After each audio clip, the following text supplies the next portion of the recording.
সুপ্রিয় দর্শক, বর্তমান সরকার জুলাই 2025 থেকে সঞ্চয়পত্রের উপরে ইন্টারেস্ট কিছু কমিয়ে দিয়েছে।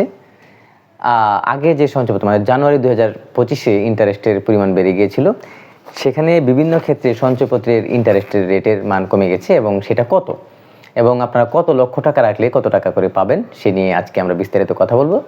এই ভিডিও দেখার পরে আপনাদের সঞ্চয়পত্র বিষয়ক সব বিষয়ে কনফিউশন শেষ হয়ে যাবে। আসলে সঞ্চয়পত্রে কত টাকা আপনারা পাবেন, ভিডিওটা শুরু থেকে শেষ পর্যন্ত দেখেন, তারপর সেটা অবশ্যই কমেন্ট করে জানাবেন। এখানে আমরা তুলনামূলক পর্যবেক্ষণ করব যে জানুয়ারি 2025 এবং জুলাই 2025-এ সঞ্চয়পত্রে কি পরিমাণ পার্থক্য হলো এবং এতে মুনাফার হার কি পরিমাণ কমলো। এখানে আপনারা দেখেন যে জানুয়ারিতে পরিবার সঞ্চয়পত্রের ক্ষেত্রে 5 বছর মেয়াদি যেটা থাকে, সেখানে প্রতি মাসে 1 লক্ষ টাকায় আপনারা পেতেন 989 টাকা। মুনাফার হার ছিল 12.50 মানে 12.5 টাকা। তাহলে পরিবার সঞ্চয়পত্র একক নামে যদি আমরা 5 লক্ষ টাকা পর্যন্ত রাখি, সেক্ষেত্রে 1 লক্ষ টাকায় আমরা পাবো 989 টাকা। সেই হিসাবে 5 লক্ষ টাকায় আপনারা 5 দ্বারা এটাকে গুণ দিবেন, অত টাকা পাবেন। পার্থক্য কত? আমরা যদি জুলাইয়ের ক্ষেত্রে দেখি, জুলাই দেখতে পাচ্ছি পরিবার সঞ্চয়পত্রের ক্ষেত্রে 5 বছর মেয়াদি যেটা, এখানে 5 লক্ষ টাকা পর্যন্ত 1 লক্ষ টাকায় প্রতি লাখে আপনারা পাচ্ছেন 944 টাকা এবং এক্ষেত্রে মুনাফার হার 11.93 মানে 11.93% আমরা মুনাফা পাচ্ছি।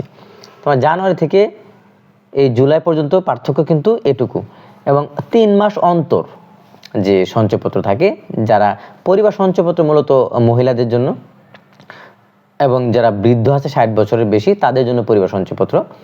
আবার 3 মাস অন্তর যে মুনাফাভিত্তিক সঞ্চয়পত্র, এটা সবাই করতে পারে। এই ক্ষেত্রে আমরা কি করতে পারি, এখানে দেখেন প্রতি 3 মাসে, এখানে কিন্তু 3 মাস পর পর, আর পরিবার সঞ্চয়পত্র আমরা প্রতি মাসে মাসে পাই। এটা 3 মাস অন্তর যেটা, এটা 3 মাস পর পর আমরা প্রতি লাখে পাবো 2921 টাকা। আগে পেতাম, বর্তমানে পাচ্ছি 2807 টাকা। তার মানে আগে ছিল এটা 12.30, এখন সেটা হয়েছে 11.82। এইটা আমরা তাহলে কম্প্যারিজনটা দেখলাম যে তুলনামূলক কিছু কমে গেছে। জুলাইয়ের ক্ষেত্রে ফাইনালি আমাদের রেটটা কত থাকতেছে। পরিবার সঞ্চয়পত্র মানে যেটা বললাম যে মহিলাদের জন্য, এটা কিন্তু পুরুষরা করতে পারবে না, মহিলা পুরুষ সবাই করতে পারবে যদি 60 বছর বয়স হয়। এটা 5 বছর মেয়াদি। আপনি যদি 5 লক্ষ টাকা পর্যন্ত আপনি রাখেন পরিবার সঞ্চয়পত্র, তাহলে প্রতি মাসে 944 টাকা পাবেন। আপনি যদি 7.5 লক্ষ টাকা পর্যন্ত রাখেন, তাহলে প্রতি লাখে আপনি প্রতি মাসে পাবেন 894 টাকা। আপনি 7,50,000 টাকার বেশি যদি রাখেন, তাহলে প্রতি লাখে পাবেন আপনি 885 টাকা। এবং এইটা আপনি সর্বোচ্চ 45 লক্ষ টাকা পর্যন্ত রাখতে পারবেন একক নামে। আমার এই হিসাবটা গেল 3 মাস অন্তরের ক্ষেত্রে। এখন আপনি কত রাখবেন, আপনি 1 লাখ 5 লাখ যত রাখবেন, সেই তত দ্বারা এটা গুণ দিবেন। আপনি যদি 4 লাখ রাখেন, তাহলে 944-কে 4 দ্বারা গুণ দিলে আপনি এত টাকা পাবেন পরিবার সঞ্চয়পত্রের ক্ষেত্রে। 3 মাস অন্তর মুনাফা যেটা, এটা পুরুষ মহিলা সবাই করতে পারে। এটা আবার 3 বছর মেয়াদি। 3 মাস অন্তর মানে কি 3 মাস পর পর আপনি লাভের টাকা পাবেন।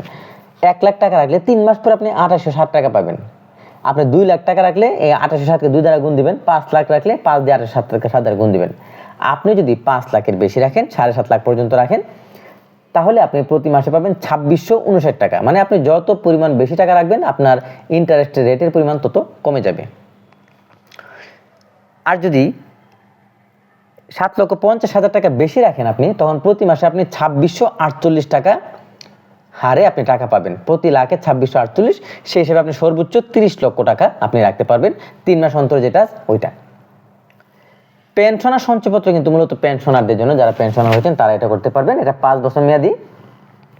আগে পেনশনাররা 3 মাস পর পর পেতেন, বর্তমানে তারা প্রতি মাসে টাকা পাচ্ছেন। আপনি পেনশনার হয়ে যদি 5 লক্ষ টাকা পর্যন্ত রাখেন, তাহলে প্রতি মাসে আপনি 998 টাকা করে পাবেন প্রতি লাখে। তাহলে দেখতে পাচ্ছেন যে এখানে যে রেটগুলো আছে, তার মধ্যে ভালো রেট কিন্তু পেনশনারে আছে 11.98, মানে সেখানে সর্বোচ্চ পরিমাণ রেট কিন্তু পেনশনারে আছে। এটা কিন্তু পেনশনার ছাড়া আপনার সাধারণ কেউ এটা করতে পারবেন না। 7.5 লক্ষ টাকা পর্যন্ত যদি পেনশনার আপনি হন, তাহলে আপনি প্রতি মাসে 898 টাকা 50 পয়সা করে পাবেন। এটা আপনি 7.5 লক্ষ টাকা পর্যন্ত যত লক্ষ টাকা রাখবেন, 6 লক্ষ 7 লক্ষ হলে 6-7 দ্বারা গুণ দিলে আপনি কত টাকা পাবেন সেটা আপনি বের করতে পারবেন। পেনশনার সঞ্চয়পত্রে সর্বোচ্চ আপনি 50 লক্ষ টাকা রাখতে পারবেন। আরেকটা সঞ্চয়পত্র আছে 5 বছর মেয়াদী বাংলাদেশ সঞ্চয়পত্র। এই বাংলাদেশ সঞ্চয়পত্রের মেয়াদ 5 বছর। এই সঞ্চয়পত্রের ব্যাপারটা হচ্ছে এটা আপনি রাখবেন, রাখার পরে মেয়াদ উত্তীর্ণ 5 বছর পরে একবারে আপনি টাকা পাবেন। মেয়াদ উত্তীর্ণে আপনি 56,192 টাকা পাবেন প্রতি লাখে। আপনি যদি 1 লাখ টাকা রাখেন তাহলে 1,56,192 টাকা পাবেন 5 বছর শেষে। এখানে কিন্তু প্রতি মাস অথবা 3 মাস পর পর আপনি ইন্টারেস্টের টাকা পাবেন না। আপনি প্রতি লাখে 53,235 টাকা পাবেন যদি সেটা 7.5 লাখ টাকা পর্যন্ত হয়, এবং সেটা যদি 7.5 লাখ টাকার বেশি হয় তাহলে আপনি প্রতি লাখে 53,100 টাকা করে পাবেন। তার মানে আপনি 1 লক্ষ টাকা রাখলে আপনি তো এই 56,000 টাকা পাবেন। আপনি যদি 10 লক্ষ টাকা রাখেন, যদি 10 লক্ষ টাকা রাখেন তাহলে 1 লাখে যদি 53,000 তাহলে 1,31,000 টাকা পাবেন। এরকম ব্যাপারটা। এবং পেনশনার সঞ্চয়পত্র আপনি সর্বোচ্চ 30 লক্ষ টাকা রাখতে পারবেন। এই নিট যে গ্রাফ আছে, মানে যে আমার যে চিত্রটা আছে, সেটা যদি আপনি ক্লিয়ারলি বুঝতে পারেন তাহলে সঞ্চয়পত্রের ব্যাপারে আপনি ক্লিয়ার থাকবেন যে আপনি কত টাকা পর্যন্ত আপনি মুনাফা পাবেন। প্রতি লাখের হিসাবে এখানে হিসাব দেওয়া আছে। এখানে আমরা একটা লাইন দেখি, একক নামে সমন্বিত বিনিয়োগ সীমা সর্বোচ্চ 50 লক্ষ টাকা, এবং পেনশনার গণের ক্ষেত্রে একক নামে সমন্বিত বিনিয়োগ সীমা সর্বোচ্চ 1 কোটি টাকা। তা আপনি যদি পেনশনার হন তাহলে আপনি বিভিন্ন ক্যাটাগরিতে আপনি মোট 1 কোটি টাকা রাখতে পারবেন। আর আপনি যদি একক ব্যক্তি হয়ে থাকেন তাহলে আপনি শুধুমাত্র নর্মাল ব্যক্তি হয়ে থাকেন তাহলে আপনি 50 লক্ষ টাকা আপনি সঞ্চয়পত্র করতে পারবেন, এর বেশি করতে পারবেন না। এটা কার্যকর হবে 1 জুলাই 2025 থেকে। আমরা বেসিক কিছু কথা এখন দেখব যে সঞ্চয়পত্র করতে কি কি কাগজপত্র লাগে। প্রথমত সঞ্চয়পত্র ক্রয়ে নির্ধারিত আবেদন ফর্ম। এই আবেদন ফর্ম আপনি অনলাইনে পাবেন অথবা ব্যাংকে গেলে ব্যাংক আপনাকে একটা আবেদন ফর্ম দেবে, সেটা পূরণ করতে হবে। ক্রেতার 2 কপি ছবি এবং নমিনির 2 কপি পাসপোর্ট সাইজের ছবি লাগবে। ক্রেতা এবং নমিনি জাতীয় পরিচয়পত্রের ফটোকপি লাগবে। নমিনি নাবালক হলে নমিনির জন্ম নিবন্ধন সনদ ও প্রত্যয়নকারীর জাতীয় পরিচয়পত্র। তার মানে নমিনির সাথে আপনার একজন অভিভাবক লাগবে, যিনি প্রত্যয়ন করবেন তার জাতীয় পত্রের পরিচয় ফটোকপি লাগবে। এবং বিনিয়োগের টাকা পরিশোধের জন্য চেকের পাতা, মানে চেকের মাধ্যমে আপনারা মূলত এই লেনদেনটা করবেন। ক্রেতার হালনাগাদ ইনকাম ট্যাক্স রিটার্নের ফটোকপি। আপনি যদি 5 লক্ষ টাকার বেশি টাকা সঞ্চয়পত্র করেন তাহলে আপনাকে ইনকাম ট্যাক্স মানে ট্যাক্স রিটার্ন, আয়কর রিটার্ন জমা দিতে হবে।